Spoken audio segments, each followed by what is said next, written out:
also Southeast Iowa and Burlington and North Missouri. And we're our guests that we have in the studio, they have family from all over the place. So wherever you live, welcome to the King Kong Trail.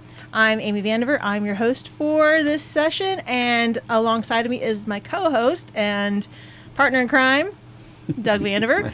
And today we have a very special group of people who do a very needed thing for some people in our community, and I'm going to let them introduce themselves.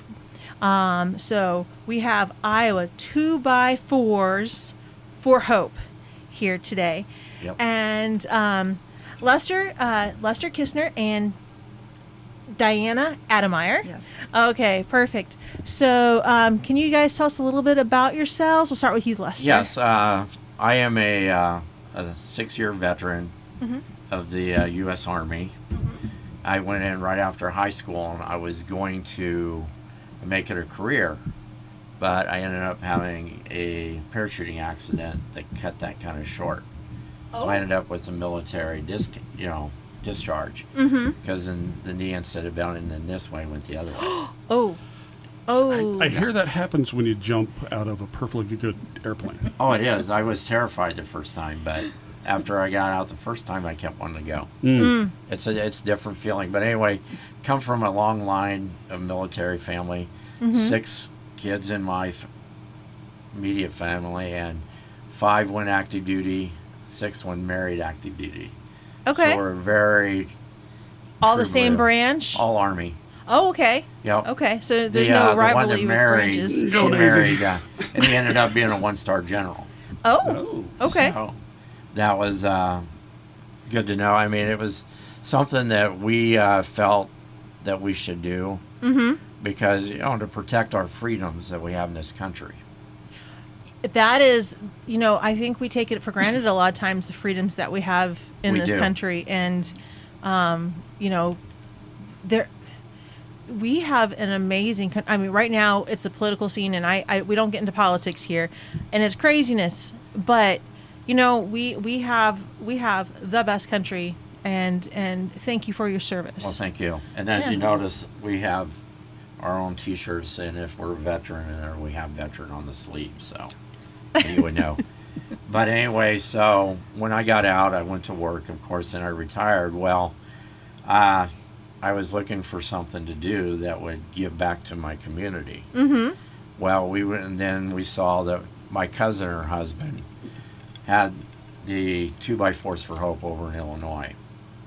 And so we just jumped on board to help them build these homes, because we're like, the people they're doing it for is veterans, or at-risk veterans, those that deserve everything before others. And so we don't ask anything back, so we help there. And then in the process of that, my sister and I, we said, well, there's just as much need here in Iowa. Yes. So we came back home, and we filed and became our own 501c3 called Iowa 2x4s for Hope. If you saw like our logo, we like that with the American flag and the wood around it. So, and we were like, we got to give back. We can do that here. And so we approached the city about it.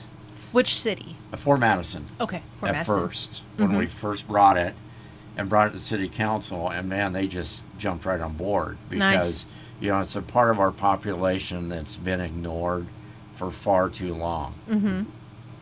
And a question I have for you, can you guess how many homeless veterans we have across this country on any given night? Ooh. That's just veterans, that's not.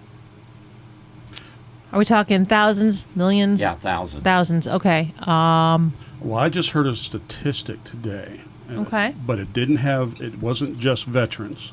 So I'm going to cut that number down 80,000? It's a little less than that. It's roughly 50,000 veterans are at risk of homelessness at any given night across this country. Wow, and that's there should amazing. not That's be one, not one, because of what we were willing to do is sign a blank check to include our life if necessary for our country that we love so dearly.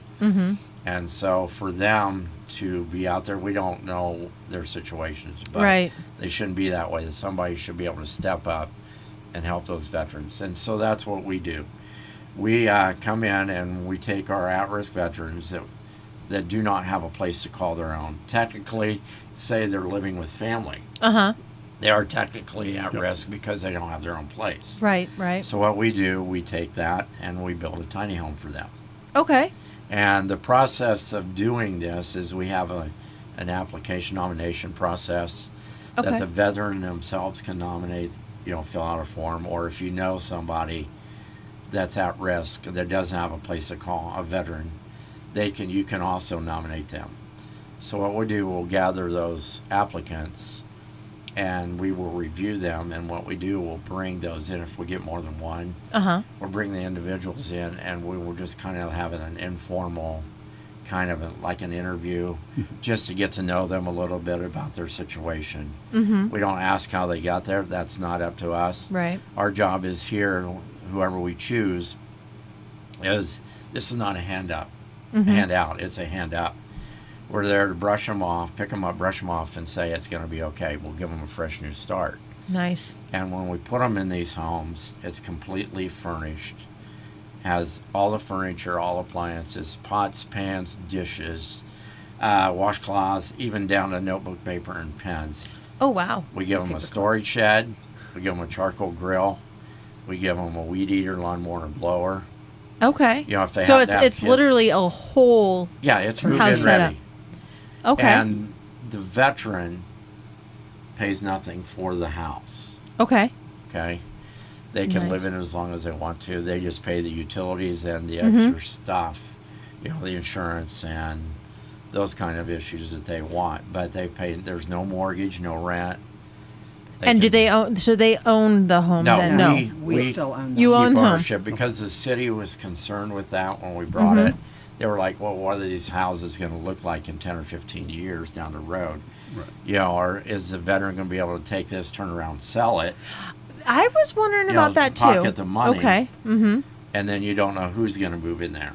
Right. So for us, that's our way to ensure that we're always going to have at least a veteran in there. Okay.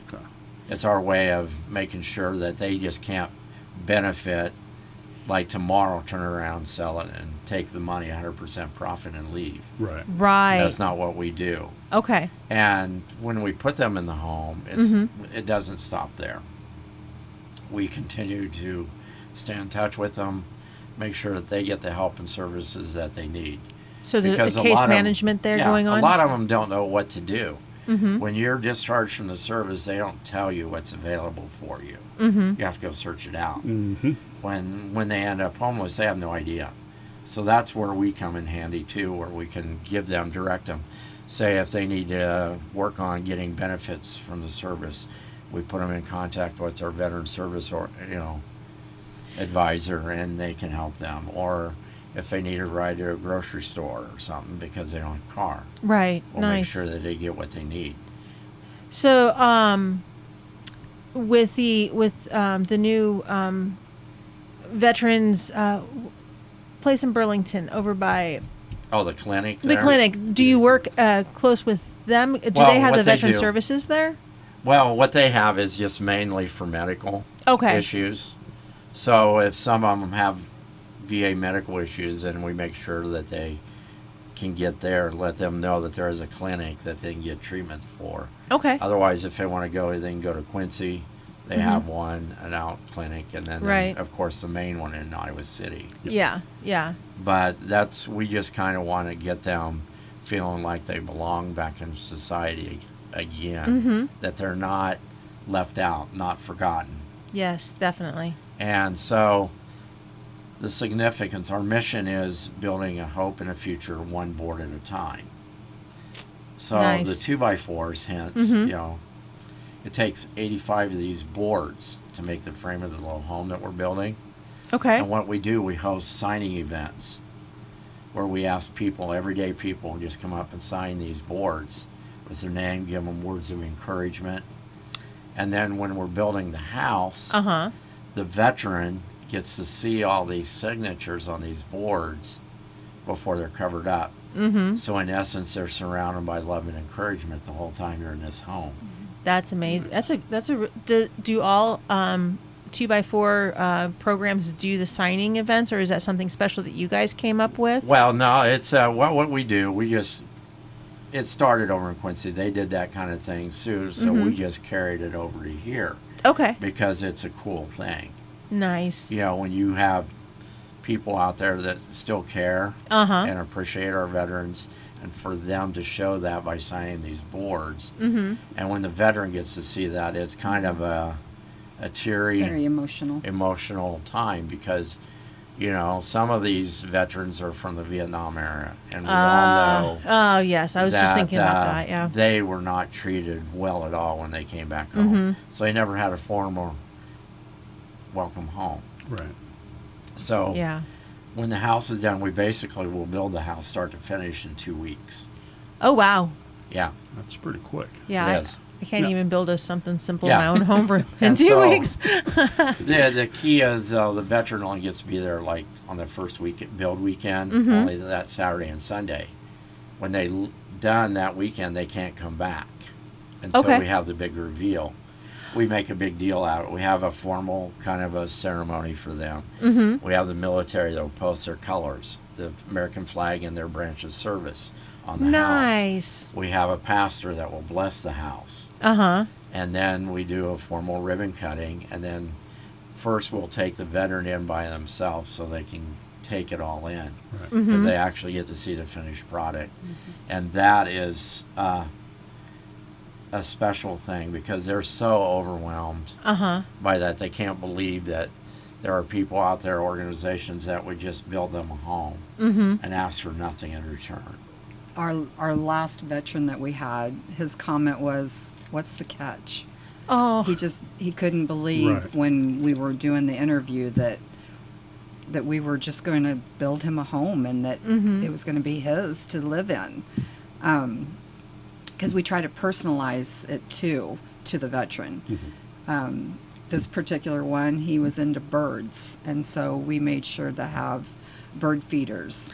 Nice. And we had Kind of an outdoorsy person, so we Yeah. had, you know, like deer mounts and, you know, pictures, So it's- nature yeah. pictures there for them. So it feels like they've had a portion input on this, their own home. Sure. And going back to building the home on that first weekend, we build all the walls there on site with volunteers. So when the first wall is built, the veteran gets to come over and help lift the first wall on their home. holding it up. Yeah. It's Oh, how neat is that? really cool. So we want the veteran to know just how much we really appreciate them and what they did for us. Nice. And for my sister and I, it's just the way we call it, paying forward. Mm-hmm. You know, why not? And is your sister also military, or was she the one Yeah. that married military? No, Or she she's was Army military. too? Our oldest sister was the one that married. Okay. And he's retired, they live in Washington, D.C. Okay. I've been there. Yeah. So that's why I was asking about this podcast. Because Oh, then yeah, that yeah. way they'll be able to see and hear it from out there. Oh, yeah, Because definitely. they surprised us in this last house we did last June, did. this past June. I didn't even know it. They showed up, surprised us at the build site and helped us build Oh, how on that fun. first weekend Uh-huh. of the house. So they wanted to come and be a part of it with us. Neat. Cool. Because Very cool. we're all volunteers. Mm-hmm. No one in our organization gets paid, Okay. and so we are reaching out to family and friends to come and help us. We do have a licensed contractor, licensed plumber, licensed electrician. Make sure all the things are working Make sure properly. everything is correct. That's right. And Make up sure to it's built- code. They're there. built the way it is. And then, of course, the city inspector's always coming by Uh-huh. to make sure that all this is up to Through snuff. all the different steps. Gotcha. And so they're there to help guide all of us I say us, me, who knows nothing about building houses, but I'm learning Okay. as we go. So how did you get involved with it, Diana? We attend the same church. Okay. And way back in the beginning, he says, would you be interested in being a part of this group? And I said, well, I'm not a veteran, but I am from a family of veterans. I have a lot of family members that were in the service. I believe in this just as much as they do, and so I became the secretary. Nice. I think I'm known more for my notebook. She's our note taker. She takes very good notes during the build, everything. So, It's like, and where's my pictures. notebook at? And so I take lots of pictures, all the steps. You're kind of the historian then also. Yeah, she You're is. taking pictures and things. Okay. Yeah. Nice. So as the note taker, I mean, as like inventory or, I mean, what? We need to be better at that. But yes, trying to keep notes of all the meetings. But yes, the inventory, thank yous. I do a lot of thank yous because I want to make sure that people understand that we do value them and every little bit, whether it's money or their time or they've donated something. We want them to know how appreciative we are. This year we did, we went through Walmart registry, and that was a blessing. That probably made it a lot easier. But yet, Did it? I couldn't say thank you to everybody because some of the things came anonymous. Well, And so for that reason, I'm out there going, if I knew who you were, I would send you a thank you. But, from the bottom of my heart, we are so grateful for everything that we've received. right. Well, and I think the people who send things to groups anonymously, Right. they don't, they just want to bless people. So, Correct. yeah. That's another way that we get the community involved is we give them opportunities. They may not be able to donate money or help with the build, but if they can buy a little something, whether it be towels and washcloths or maybe the silverware set, the plates, pots and pans, so they feel like they've had a part in it. Nice. They've taken what we call ownership, stepped up and said, hey, we know what you're doing, we like what you're doing, here's how we can help. But we've also offered, I've put it out there to people that they're like, well, we don't know how to build, we don't know how to do any of that. I said, could you come and help sweep? Could you pick up nails? Could you, if somebody asked for a 2x4, could you go get it? And they're Just like, because there's 85 of those. yeah. They're like, oh, well, sure. I said, maybe you know how to bake. I said, bake us some cookies or something for the time, or do a bake sale. Or a bake sale. We also provide meals every day during the build. Okay. And so we get volunteers to provide that. We've got several churches, several individuals would businesses would provide for us. Nice. But then we have the random people that are just dropping a box of donuts from Casey's off to us. Or coffee or whatever. Right. So Coffee is a good thing. So that has helped a lot Okay. for us. And we do that because we know how precious volunteers are. Yes. And if they have to leave the site to go find their own meals, they may not come back. Right. So it's just our way to say, hey, we really appreciate you here. We're going to feed you. And then we don't ask them to stay all day. If they only got a couple hours, fine. Right. But we just want to appreciate what they do because without the community being involved and volunteers, this wouldn't happen. About how many volunteers does it take to build one home? Well, I mean, usually we'd like to see about 40 to 50. It would be nice on the first weekend because that's where the main part of the build gets done. The structure, the roof, the siding, and all that. Then it kind of tapers down because then we're getting more specialized, inside the home, hanging drywall, mudding, taping. Mudding and taping.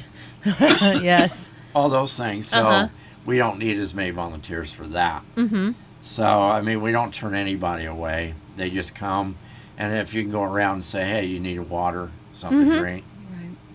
Yeah. Or so what land? I mean, where do you choose to do that? Do you have acres of land somewhere, or how do you do that? We once we approached the city about what we do, Uh-huh. they said, well, we have a plot in mind for you already that we'll give you Oh, wow. in the city, because they've been doing a real job lately taking these dilapidated properties that just been abandoned. They're tearing them down, and so they're empty lots. Uh-huh. So this particular lot had been empty for like almost 30 years. Oh, wow. Yeah, in town. People had been wanting to buy it, but the seller wouldn't. Well, he lapsed on the taxes, so the city Okay. took it back. Well, the city said, okay, here we got it. So he brought us, showed us the land. We're like, great, we can put 2 homes, because we'd like to at least put 2 homes on a spot, because we call that a support system, Mm-hmm. where they have a fellow veteran Yes. that they can talk with, because what we go through as veterans, only another veteran would truly understand. Right. Not saying that the general public wouldn't be understanding, but a fellow veteran knows exactly what we went through. Right, right. So they're just to help each other out. So we'll do that, and then like now we're in the process trying to work with the city and see where the next plot is going to be, because Okay. we've already built 2. Mm-hmm. We've been established since 2021 Okay. is when we became a 501c3. So we've been in only a short 3 years now, Uh-huh. and we've already built 2 homes. Nice. Okay. And the first one came a lot harder than the second one. Because it was a because learning at curve? first, what's that? Was Well, it a not learning learning curve. It was more we were selling a vision. Ah. Okay. Uh-huh. You know, when you try to sell something that's not tangible, that they can't see, Mm-hmm. you've got to persuade them that this is the right thing to do, Right. Yes. even though they don't see it yet. They want to see if so- it works before they put Yeah, more so into that it. Kind first of a, one took mm, about a year and a half to get into place. And so we're raising all of the money prior to, so we're not in debt when we do this house. The money will have already, we have everything we need, Okay. and that way when it's done and we hand over the keys, we're ready for fundraising for our next one. Yep. Gotcha. So, you said that the land that you were given was, someone didn't pay taxes on it. Yeah. Do you have, since you own the houses, do you have to pay? I mean, is it something that is still taxed, or is it something that's under a 503c? Because we are putting a veteran in there, and, Uh-huh. and there's no rent or mortgage on the Uh-huh. place. And- It is tax exempt. Gotcha. Okay, so you don't have to worry about that ever being taken. No. Okay, so that's something that's good And to that's know. a good thing. I mean, there was a lot of Mm-hmm. concern. A lot of residents brought up, well, hey, they're not paying taxes. We're like, well, look. It what wasn't being done anyway. Yeah. wasn't being done anyway. I mean, it was sitting there empty. So Mm-hmm. we're actually, it's a win-win. It's a win for the city because we're taking empty lots Uh huh. and putting nice new homes on them, putting veterans in, Mm-hmm. and it's a win for our veteran. Yeah. How much do you have to raise for one house? Well, it depends. Right now we're averaging between $60,000 and $70,000 is what we need. Okay. Because there are obviously some services that we have to pay for, Mm-hmm. like tying into the sewer system. That's a specialized, and we have to pay for that. Mm-hmm. Concrete people who do that. Mm-hmm. Sometimes they don't always volunteer their time, Mm-hmm. but so we budget that in Okay. there so we can pay for that. But like Diana had said, that once the home is done, all the bills are paid. Nice. And what we do is when we get close to knowing that we've got our money that we need, then we'll pick a build date. Okay. We don't do that until we know that we're close. If we get hitting like 90% of our goal, Mm-hmm. then we go ahead and pick a date in which we're going to build, and we'll post that out there. Where you have Facebook, we have a web page. Mm-hmm.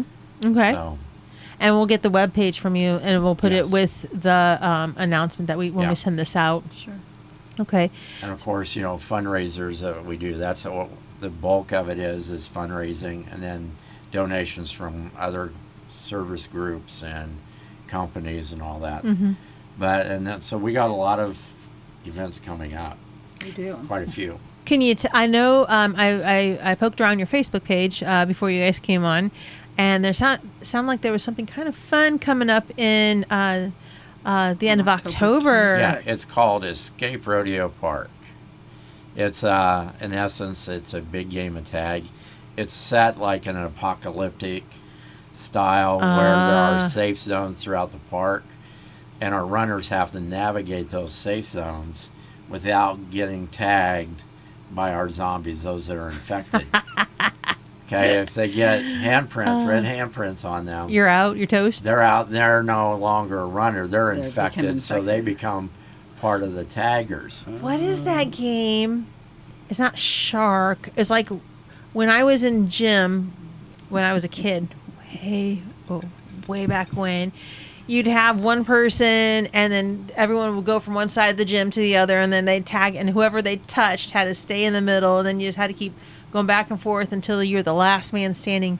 That sounds kind of like that, except for not in a gym, across a huge rodeo park. Yeah, because we're utilizing where the disc golf course is at up Okay. on the airport roadside back Right. there.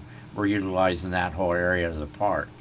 And like I said, there's 10 safe zones they have to get through safely and get it marked and get back without getting tagged. Nice. And we have two runs in there. We have a children's run that starts like at 4 o'clock on the 26th of October. Uh-huh. And that's in the practice soccer field up there.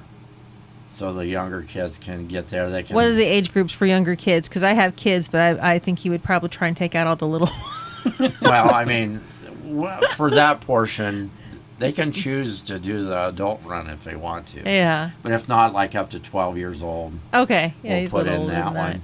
that. Okay. But the older ones, they can participate, and that starts at 5 o'clock. Okay. But we had some of the younger ones Yeah. last year that joined into the adult one and had just as much fun. Oh yeah. doing yeah. that one as well. Yeah, it's our second one. We had the first one in 2022, Okay. and it was good, but nobody had heard about what a zombie run was. Right. That just sounds like a lot of fun. It is. Because that's, I mean, if you were running, it probably would be because of zombies after you. It'd be the only reason. But, you And know, I would be pushing other people down. and what a better thing to do. I mean, you're talking near the end of October, near Halloween and all that. So, I mean, Is there are people wearing costumes for this, they could or if they want. Generally, we give them, because when they come and sign up, they get Uh-huh. a white T-shirt. Okay.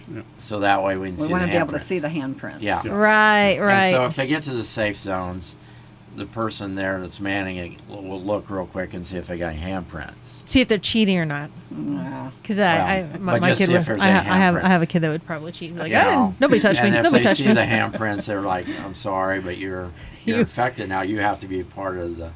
So the goal is, by the time they get near the end, you're gonna have more tag or Zombies. zombies than Yeah. you will runners. And either way, whether you're running or chasing, You're still- I mean, Yeah. that would be a blast. Oh, it's Oh, Still a lot yeah. of fun. And we're hoping for a good turnout for that. I mean, come on out, enjoy it. How many people were there last year? Do you think? The 2 years ago, we Oh, had 2 like years ago, yeah. 50. Hmm. Yeah, pretty close to 50 people for the first time. Well, that sounds like a really good one for the first time. It is. And like I say, normally you don't hear those kind of things. We try to do fundraisers that you don't hear of. You put the fun in fundraiser. That's right, Is that we what do. you're doing? You're putting the fun in right. fundraiser. And that's what we try to do, get all ages involved, Mhm. whether it be that. I mean, there was we had, I don't know if you're familiar with the Newlywed Game. Yep. We did that one time, and that was a blast. Oh, how fun. We coming up also in November, we'll be doing a soup stroll.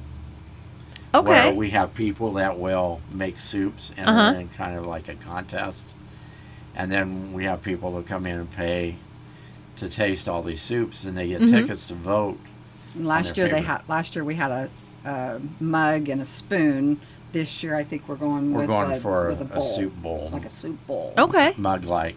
And so it'll have probably our emblem on it. And Nice. Again, they get to take that around and fill it up with the different soups, vote for them, and then the one with the most votes will win We have a little wooden spoon kind of coveted- trophies. the coveted trophy. So they get first, second, and third places. I work with some cooks, and they were rearranging the kitchen and there was a wooden spoon, and it's this long. It is this long, and the head of the spoon is just like a regular size head. But I'm like, this is a. So I said, hey Christy, can I have that spoon? Please let me have that spoon. I want that spoon. And she gave me the spoon because she's super nice, and I'm her boss. But but I just love this spoon. It's just this big wooden spoon, and it's my office. And now, it's what I use to stir pots with. Just like pots. I'm kidding. Yeah, and then of course in December, we're gonna try and have another breakfast. Okay.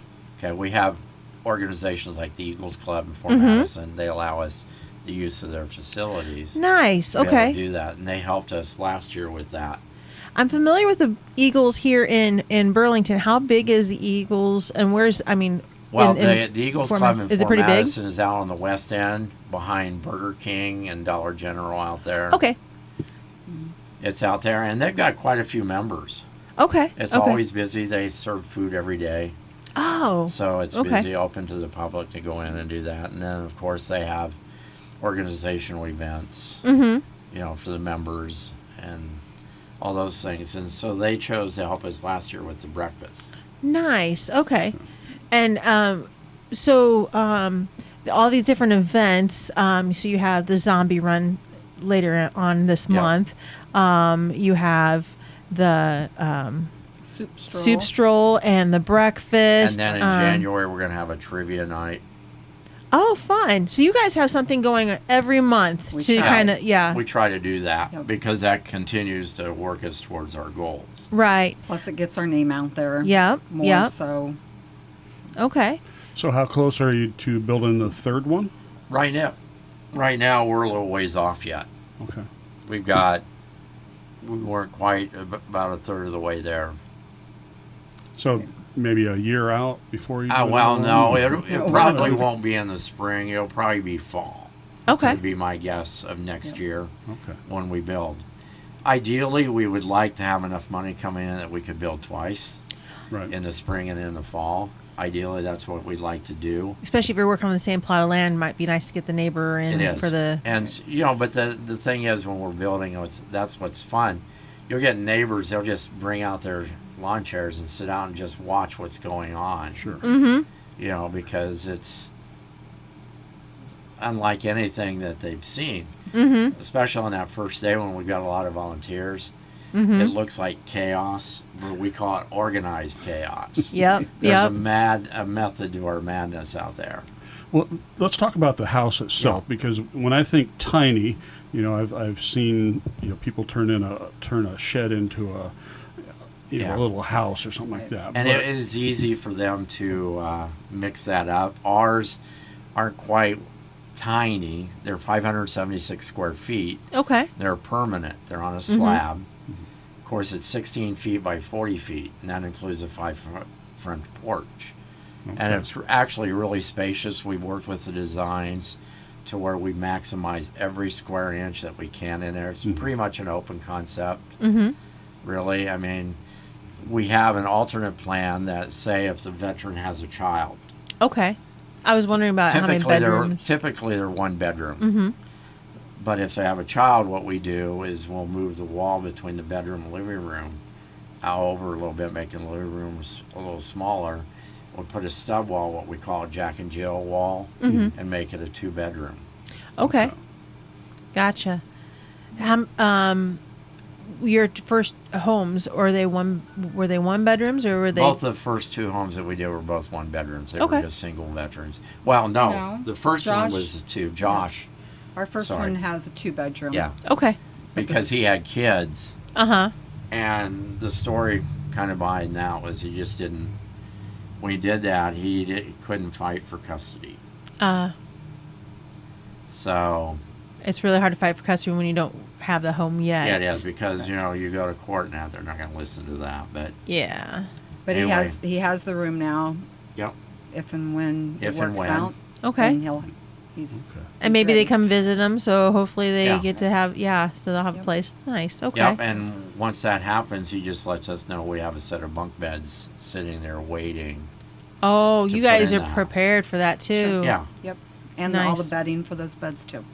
Wow. We Okay. just didn't want to do that to begin with, just because it would remind him Sure. of that. So we just said, Mm-hmm. hey, when that time comes, just let us know, Mm-hmm. and we'll get the bunk beds in there for you. Nice. Now, do you have a waiting list of people that are interested in a home? Well, Or like is- our first one. Our first home, we only had one applicant. Oh wow. One.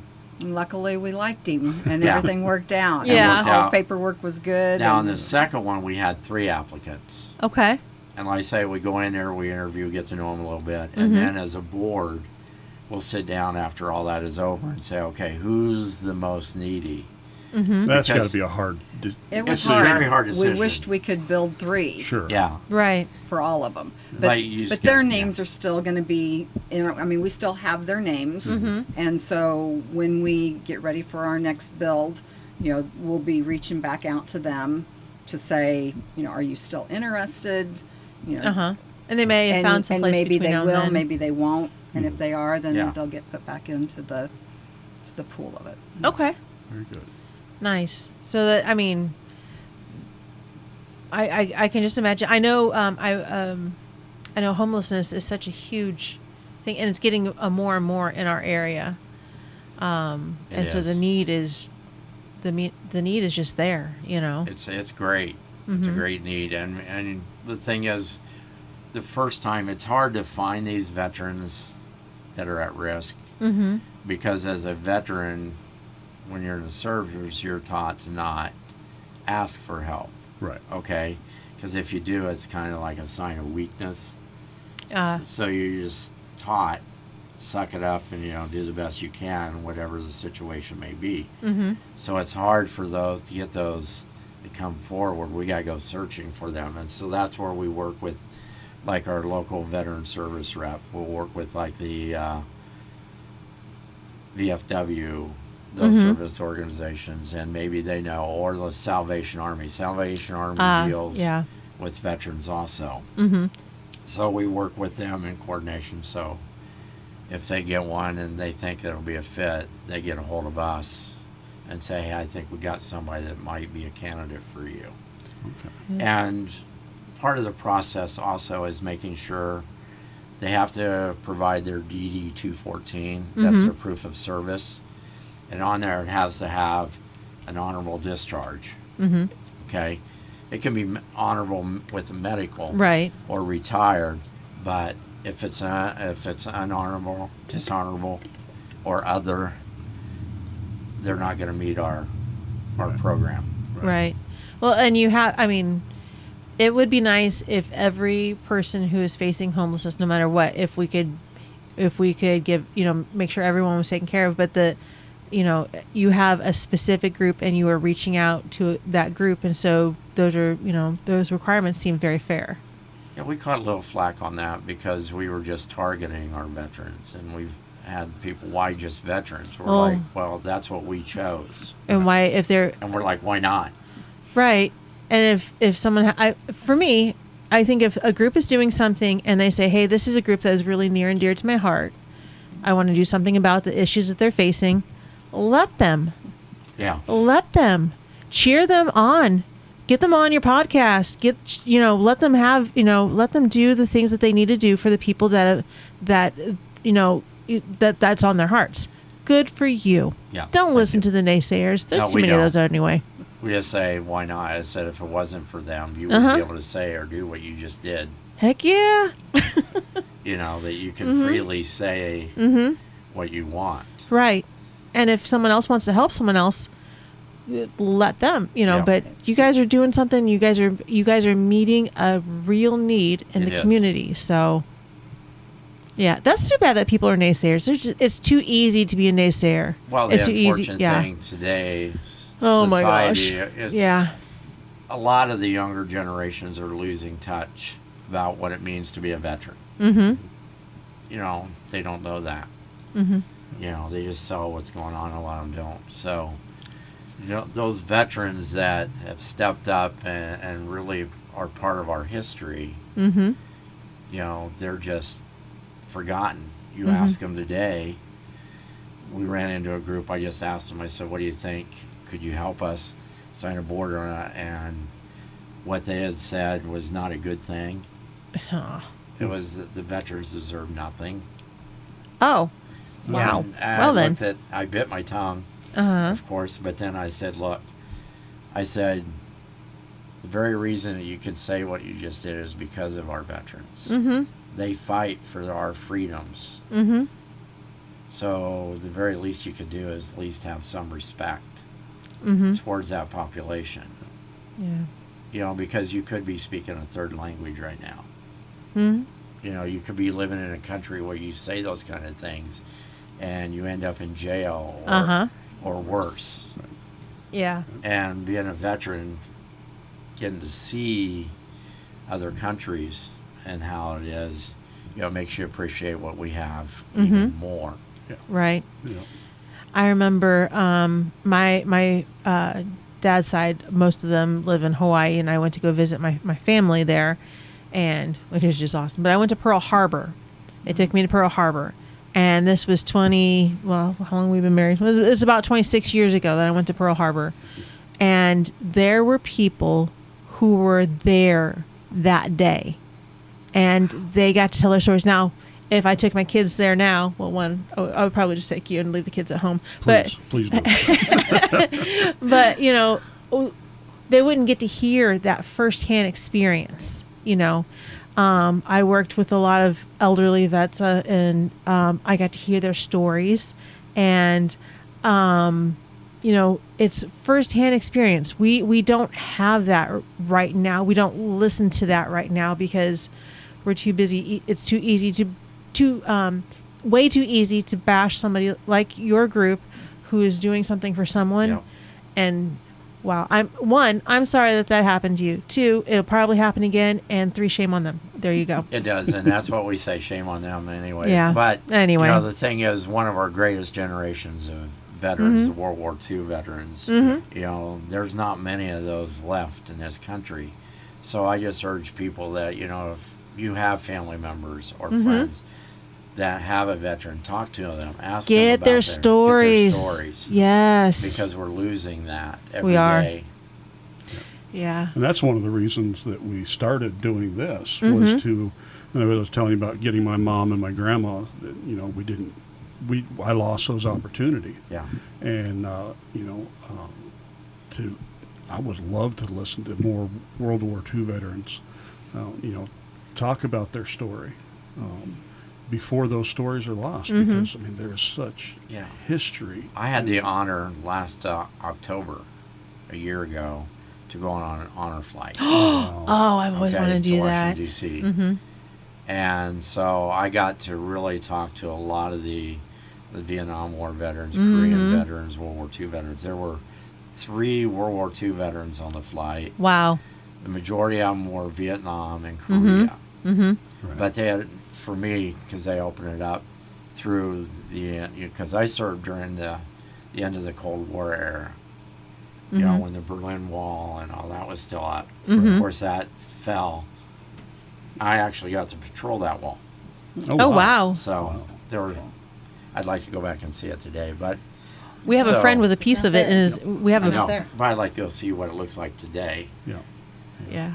But again, it's those stories that are just kind of getting Lost. Yeah. Well, one of the things that we are going to work on, or we've talked about working on our website, is to actually spotlight a veteran and to be able to record maybe a story or two and to be able to have that playing on our website. And so we've talked about it. Yeah, but it's just But we just getting started. haven't done quite all of it that we need to do for that. Yeah. Well, that's something that Doug's been wanting to do, get a round table of vets from different branches or all from the same branch or half Army, half Navy, and let them go at it, you know, different things like that. Well, the funny thing is, you know, you have all the branches, they'll make fun of the others. Yeah. But when And it then really comes down to it, We've got your back. they got your back. I'm just waiting to run into a space vet or a Space Force veteran because, you know, they're going to get it mercilessly. Yeah, exactly. But It used to be that's- Coast Guard, and now it's a Space Force vets Yeah. that are going to get it. Poor guys and gals. Poor vets, yeah. Yeah. But I mean, getting people's stories and just hearing, yeah, I remember one gentleman I worked with. We had this veterans board, and when I first made it, it was so cool because I painted tiles to make the big American flag, and each tile was their picture and things like that. And then we put those in display case, and then the next generation of picture, I just kept adding pictures to it, and then I let staff members, if they had a veteran or something like that, your picture's on there, put that on there because it was just show the generations. But then we had a gentleman. I'm going to call him. What shall I call him? I'm going to call him George. I'm just going to call him George because I can't give out, names. Sure. George put his picture up, and he put a picture of him in the jungle. He had no shirt on. He had a cigarette. He was just standing there, and all the people were like, "Oh, George, you are handsome." He goes, "I'm still handsome." Yeah. Oh my goodness. I said, "Do you have?" I asked for people to bring in the pictures of them in uniform or something like that. He goes, "I don't have one in uniform. I have one out of uniform." I'm like, so that was on there, and it was yeah. He just smiled, and there was another veteran. Let's see what I'm going to call him. John. I'm just making up names.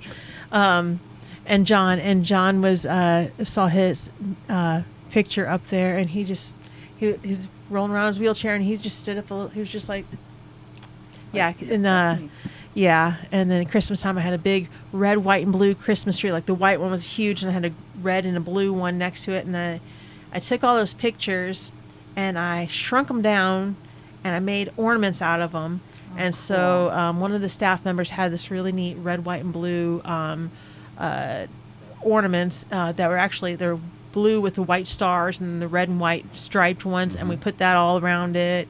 And yeah, and they loved that, and it just made my heart happy for them to be recognized. Sure. Well, a pretty cool story that I can share real quick. One of my family, my great uncle, he was a World War II veteran, and he was over there, and they were marching down the road. They came to where they could stop. Well, Eisenhower came by in his Jeep. They all stood, of course, salute. And they had taken over this little farmhouse. Pretty soon, one of his aides come out and was saying, "Hey, is there a plumber in this group?" Anywhere. And my great uncle, he raised his hand. And so it took him. He went up there. Eisenhower wanted a shower in this farmhouse. So my great uncle got to build a shower for Eisenhower. That's a fun story. It's those little stories like that you just don't hear, because most of the veterans, they won't talk a lot about their experiences unless you ask. And even then, sometimes it's really hard for them. It's tough because a lot of things that we see that the normal human being shouldn't have to, but it's part of it. But once you get them talking, though, I mean, the Mexican Fiesta here a couple years ago, we went down there to set up our booth so we can have a signing event. Well, out come this little guy, and we found out, we got to know him, because he had brought out shots for us to try. We were like, okay. It's a fiesta. And so before it started, he took us into his little man cave, he called it, and showed us all these things. And we come to find out that he was a World War II vet, decorated World War II vet. He was a Purple Heart Bronze Star. Oh. Okay. And he showed us those. He doesn't, you wouldn't have known it unless you got to know him, because they just we don't pride and, talk about that puffed up, because, hey, those are meant for a purpose. And he was just one of the nice guys. Unfortunately, he just passed away here not too long ago. Oh. So we weren't able to get him spotlighted, but in the meantime, though, we really got to know. We got pictures of him, and so it was kind of cool. So, I mean, you never know. We never know who we're going to meet. We're out and about with all these events. We set up a rodeo. We set up, You know, we have a float in the parade. So you just never know. Nice. But- Yeah. You really don't know. No, you don't. And like I say, it's our honor to be able to give forward Mm-hmm. to those that really need it. Yeah. Well, thank you so much for your service and for the service that you do for people in need. So, yeah, thank you. Well, thank you. And again, we appreciate you having us on Yeah. on this, that, you know, that we're able to share who we are and what we do, what our Mm-hmm. mission is. And as long as we're able, we're not going to stop. Mm-hmm. Back Yeah. in the beginning, I thought, I had this like wild idea that we would build a home in all 99 counties. Oh, how fun. Okay, 99 counties. I realized after the first one, I was like, wow, I really have got a lofty goal. So But how do we once- get other people but to get once involved? I understood this, that it wasn't going to be me physically having to go to all of these 99 counties. So the whole idea is that we want to replicate us. We want to be able to get a group in these other counties to do what we're doing, and we will be their support. So we're working on duplicating that. We want to get everything set up to where we'll just be able to go to the Just a different book and areas. say, here it is. That's why you're writing the book. That's what we're working Yeah. on. So, I mean, right now we've been working with the city here in Burlington Okay. because they're interested in us coming here. Yes. So they had a task force meeting a few months back. Uh-huh.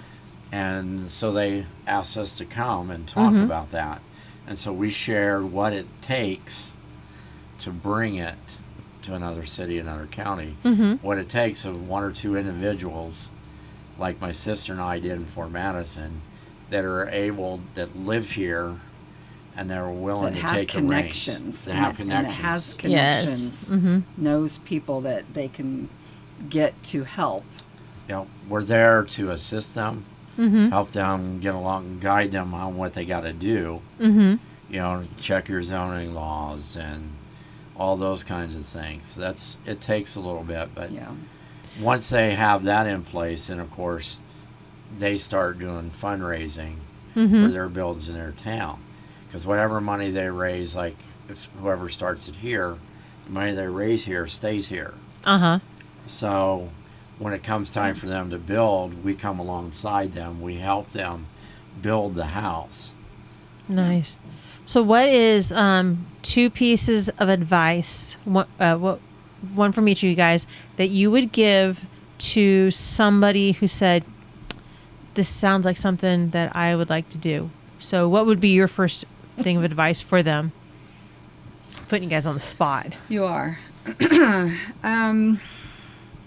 I would make sure that you have a good group, organized group, somebody that's going to be able to step by step follow everything. And if I think that's a main. I mean, you have to have that, and you have to know people. You have to be able to get out there and be able to ask for help, ask for assistance. As for me, my advice would be that if you want to do something like this, you got to be passionate about it. You got to be all in. You can't go halfway. You can't dip your toes in the water. You know, test it out and see if it's what you want to do. You got to jump Probably in. one of our chickens. The only way you're going to find out if this is for you is jump in and do it. True. But if you do, you got to be passionate about it, because, you know, if you're haphazard and your heart's not in it, then it's not going to work Right. for you. So would Hold on. You jumped. I don't know if the microphones picked that up. Oh, I have not. I think one of our chickens is underneath the Okay. trailer. I did jump. They should be in bed by now. So yeah, it's probably we have the older ladies that just turned a year. They know to go to bed now, and the younger ones are. but the door's not open because the younger ones. So Yeah, we might need to take a quick break so I can let my chickens in the coop and then we can come back in for some final closing remarks. I tell you what, let's. I forgot to tell Eli to take care of the chicken. Yeah, we're sitting at a good chunk of time.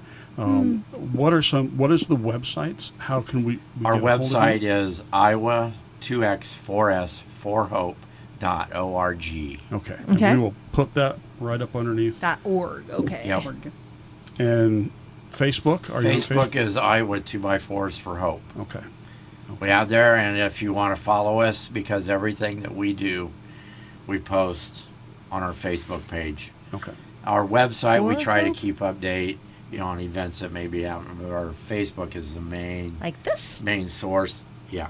Like that. Okay. We'll put that up there Yeah. then. And so, and on the web page too, there is a spot where that if they choose they want to donate, they can do that. Okay. I'm going to sneak outside, but if you guys could, before we sign off, for hope. FOR. For hope.org. Okay, I got it. If you guys Stay could. here. Okay. that'd be- Sorry, now I'm worried about my Sorry chickens. about the chicken. So if you the run that you have coming up, how much is that to enter? Okay, for children, and that's under age of 18, it's $10. Oh, And that's for not adults, bad. And that includes a T-shirt. Oh, yeah. And for the adults, it's $20. That's really a good price. So if you know people out there, that kids or adults that want to come, Yeah, and have that's some fun. October. What is that? 26th. 26. Yep. The kids run starts at 4. The adults run starts at 5. Well, I have a Boy Scout who has a lot of friends that are in cross country too, and I might just tell him to tell all his friends. Because how fun would that be to get all those guys out there? We can let them run around and they'll sleep so good. There you go. And not only that, but then for students out there that really need volunteer hours, Uh-huh. okay? Oh, silver cord hours too. If you need volunteer hours, you can come and, Maybe be the zombie. be the zombies. Okay. Oh my gosh. So, Oh my gosh. I can see them wanting to do that more. but what Especially a if way. they got to dress up for it. Come Definitely. with volunteer hours that you need and have fun doing I'll it. be in contact with you. Do we Okay. need to volunteer? Do we need to get a hold of you first? Yeah. Yes. Okay. Just Yeah. let us know that they want to Oh. be And then the we've got zombies. forms. Well, I guess we've got forms for Yeah. Fort Madison. If you bring somebody and we need to sign something for them, for silver cord. Yeah. Sure, Yeah. Gotcha. Okay. Yeah. we can do that. But it's Yeah. great opportunities. Even when we Fun. go to build or any of our fundraisers, if they want to come and help out, that's Yeah. another way. They get 'Cause, easy hours. One of the things that's really nice about the school system here in Burlington is they have a lot of building classes in the high school. I wonder if that's something that they can get involved with that. Yeah, they can. Okay. The possibilities are endless. Yes, they are. But I encourage the high schoolers out there today. They got to Definitely. hey, come and help in any way that you can. Yep. Yeah. Well, the zombie thing.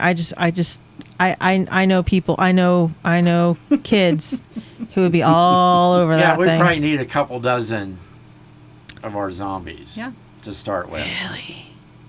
You want to be a zombie. That's what. I want to be a zombie. Yes, I want to dress up. Anyone That'd be so can much be fun. a zombie. Yeah, but I don't want to run. I just want to go. That's about my speed. But And that would it's work. going to be a fun event. Yeah. Okay. Right. Yeah. And see, when we're having it right about the time it's starting to get dark Uh a little huh. bit, Uh huh. so it kind of gives you that feel. Yeah, the apocalyptic little. Yeah, it is. Fun. Okay.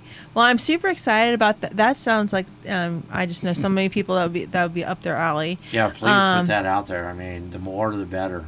Yep. We'd love to Yeah. have a lot of people show up. Because Yeah. our intention is to grow this event on a yearly basis. I've not heard of anything like this in this area, so yeah. Well, it that- was my nephew that Uh-huh. kind of brought up because he grew up on the East Coast. Because when his mom and dad were in the service, that's where he did. And what they had out there was called a zombie run. It's actually they had it in town, Gotcha. and they would run around.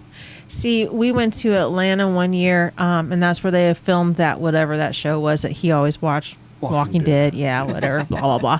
I couldn't do it because I'm just like get nightmares. But so when we went down there, there was like tours of the stuff, and I'm like, but we went down there and all the tours were filled up. I'm like, oh shucks. Well, now we could pretend that you're in Atlanta, really and then you could pretend that you're in the scene and when all those Rick and Michonne or whoever those people are. I don't even know that show. I don't watch it, but.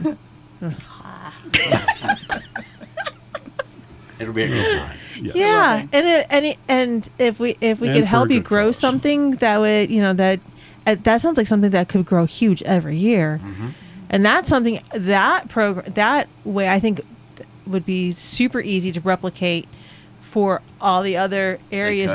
Yeah, because I mean it's the cost of T-shirts and red paint. You got to get what we call a special permit for the event. So we just went to the city, fill out the application, tell them what we're doing, and they go through the channels, okayed it, because we couldn't promote it until it got okayed. Right. Because he didn't want. Do you have to get the permit every year then? Yes. Every time we do it, but gotcha. there isn't any trouble. I mean, insurance. It went it went. There's always something. I know it. There's always something. But they just got to ensure they check and make sure there isn't anything else happening. Oh yeah, right. yeah. In the area we're going to use. Okay. Well, that makes sense because I mean there's always I think that's where the cross country event was when we went there. Yep. It's the. And that's the only time I've ever been to Rodeo Park is for a cross country meet. Yeah, it's Pat Lamb's memorial run there. That they have. That sounds about right. Yeah. It is. I ran cross country when I was in school. Oh, okay, gotcha. So I've that's the only time I've ever been to Rodeo Park. I ran my mouth. Well, you might have to come in and check it out. Yeah. Now. We'd love to have you. All right. Well, that sounds like a blast. So October 26th is their next event, Rodeo Park.